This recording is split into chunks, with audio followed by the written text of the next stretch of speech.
Hello everyone, I'm Joshua. And I'm Abe. Amanda. I'm Jay. I'm Josh too.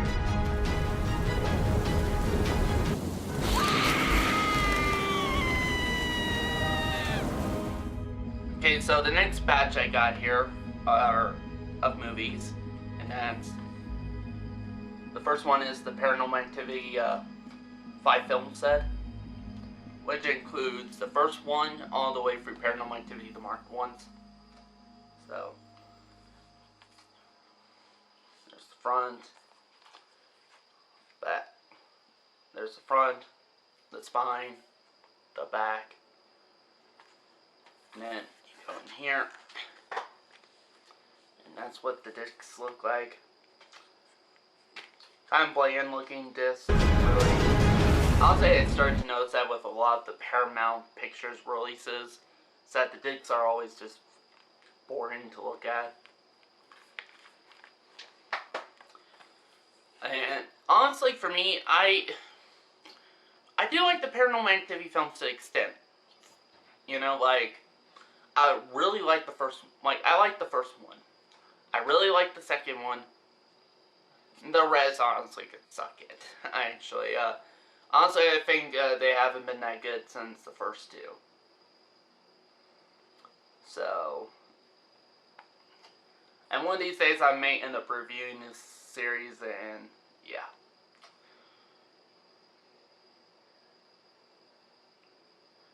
So yeah, the Paranormal Activity 5 film set. Another one I got here, which honestly I have not seen at all. I've never seen this, and that's the remake of the original Night of the Living Dead. And you know, I've seen the first one. I really loved the original movie. I have not seen the remake. I know it's directed by Tom Savini, and which I did met Tom Savini, by the way, at one of the film festivals I went to.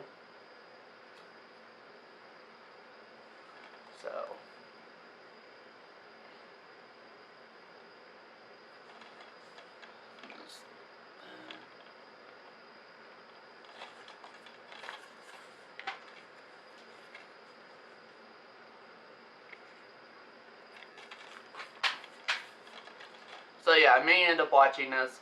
I'll probably watch this after I watch the remakes of George Romero's zombie movies, like this, the Dawn of the Dead one, and that.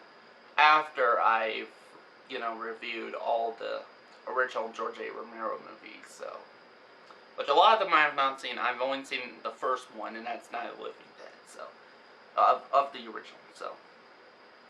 I have not seen Dawn of the Dead through Survival of the Dead. I have not seen those. So. The next one I got here is for a documentary, which is an awesome documentary. If you're a horror fan, especially a fan of this specific franchise, I highly recommend it. Especially getting the 2-disc collector's edition, and that's for Never Sleep Again, The Elm Street Legacy. This one is an awesome documentary. It's from the same people who made the Crystal Lake Memories documentary. Except this one covers the Nightmare on Elm Street franchise. Except they left out the remake. Not sure why. I'm not sure if that's because this came out before the remake did. Let's see. Not seeing the release date on here at all. Oh wait, actually it came out afterwards. This came out in 2014. So maybe because it's like the remake was so panned and everything that they decided to, shove it under the rug. Although maybe that, it could have been maybe good, actually, to include it. Maybe they could have gone insights as far as what went wrong, all the production issues the film had, and just what, interviewed the cast and crew of the movie, and, because even some of them had really bad experiences. Like, I've heard Rooney Mara really hated working on the film so much too, where she almost quit acting. So that would have been really interesting to cover, actually. in this documentary, but they did not, so.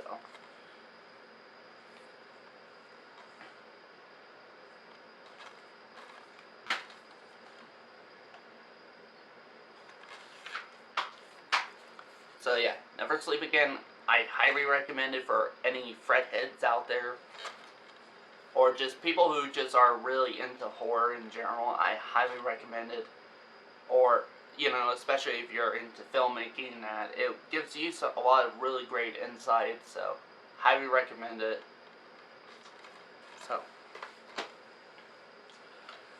next one I got here is for a film I have seen, and that's the remake of My Bloody Valentine, My Bloody Valentine 3D.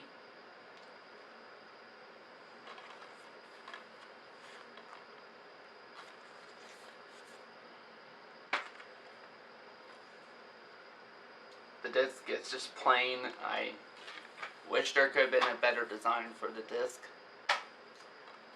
But honestly, for me, in my opinion, you know, like, you know, I don't want to spoil my thoughts on this movie, actually, because I'm, currently watching the original movie for the first time, which I'll review that, and then afterwards rewatch this. Rewatch this, and then review that. See, my thoughts changed after watching the original for the first time.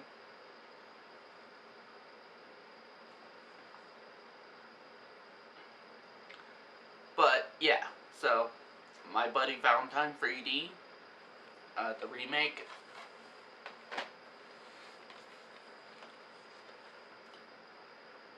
Mama?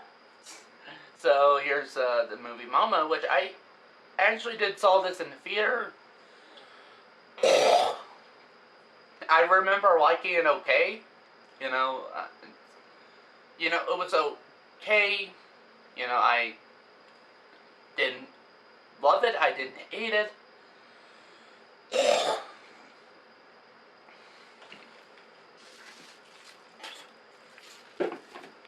I just thought it was decent, at least when I saw it in theater. And I haven't seen the movie since. I am probably going to do a review of this. See if my thoughts changed on it at all. So. And the one thing I do know is it is directed by the same guy who directed the two new It movies. The one from 2017 and this year. So, and he even stars Jessica Chastain, who was the adult version of Beverly in It Chapter 2. So yeah, I found that really interesting, so.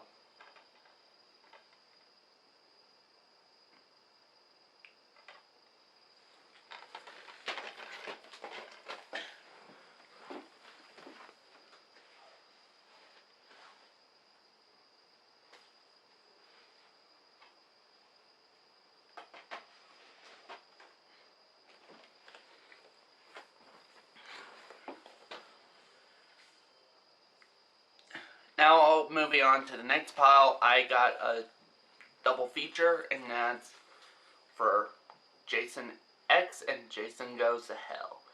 Which, I remember, I've only seen these movies like once maybe in full, and Jason Goes to Hell I think is a really bad movie from what I remember, like, probably my least favorite in the series. And Jason X, it's bad, but I think it's so bad in an entertaining sort of way. And plus, Uber Jason's pretty fucking cool, I will admit. In fact, actually cooler and better design than what he looked like before the transformation, so.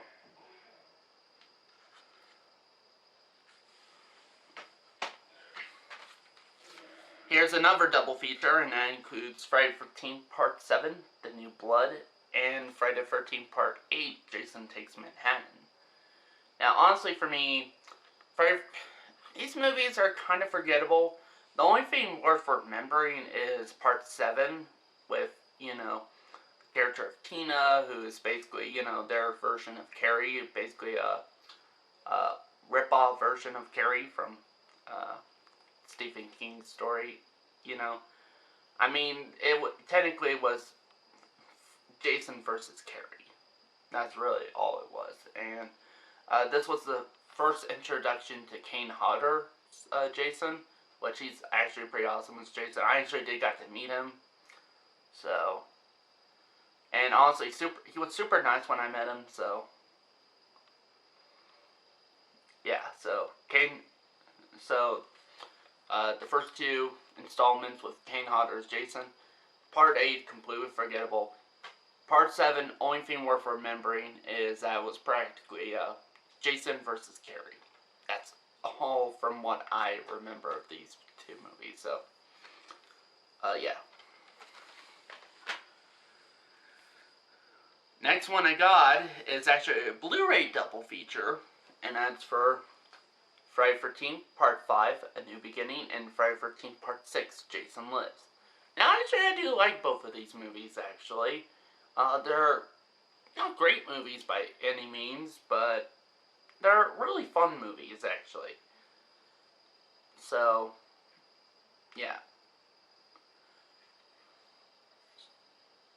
Again, I'll be more in depth when I get to these reviews, so. I still need to finish watching Friday the 13th Part 3 and then review that and review all the rest of the films. So, yeah. The next one I got is a triple feature, and that's for the first 4 movies. Now, I've already reviewed the first 2, and if you want to know my more in-depth thoughts on the first 2, you could go and check out my review series playlist. But I'm in the middle of watching Part 3, like I said. And, you know, the first 4 movies are honestly pretty good. I do have issues with some of them. So, yeah. There's that. Now, the next one I got is another film collection set. Now, I only saw the first one of these. I haven't checked out the others, and that's the Dracula Complete Legacy Collection. And this is with the old classic Universal Monsters, you know, movies. The first one with Bela Lugosi's Dracula right there. I saw the first one, and honestly, the first one is really good. It's probably the oldest movie I've ever seen. It came out in 1931. And it was really good, actually. I may do a review of that. But I haven't seen the other ones. This includes also Dracula's Daughter, Son of Dracula, House of Frankenstein, House of Dracula, and Abbott and Costello Meet Frankenstein. It also includes a bonus feature 1931 Spanish version of Dracula. So it includes like documentaries and that, like The Road to Dracula, Lugosi, The Dark Prince. There's also an alternate score for the first movie. And it includes free feature commentaries and that. It's loaded with a lot of special features, so. I'd highly recommend picking this up, especially if you're a Dracula fan or just love the Universal Monster stuff. So, I may probably pick up the other ones like Frankenstein, the Wolfman, and that, because I haven't seen those movies, so, yeah. The next one I haven't seen, I got this recently, and that's Don't Breathe. Now, I heard a lot of good things about this movie, so I'm honestly kind of interested in checking it out, so. And I've heard what it's about, and it does kind of interest me, actually. So, I may end up doing a review of this movie, more than likely. Normally what I do with these movies is, depending on how first of all, I watched them, reviewed them, and after uploading the review to my channel, I'm like, depending on how I feel about said movie, if it's a movie I feel like I can absolutely never get rid of, then I keep it. You know, it really depends on that too, because it's like, if anybody else I know, like my friends and that, have said movie already, and to where I could watch it when I hang out with them and that, then, you know, then I end up selling it. But if they do not, then yeah, I'm keeping it.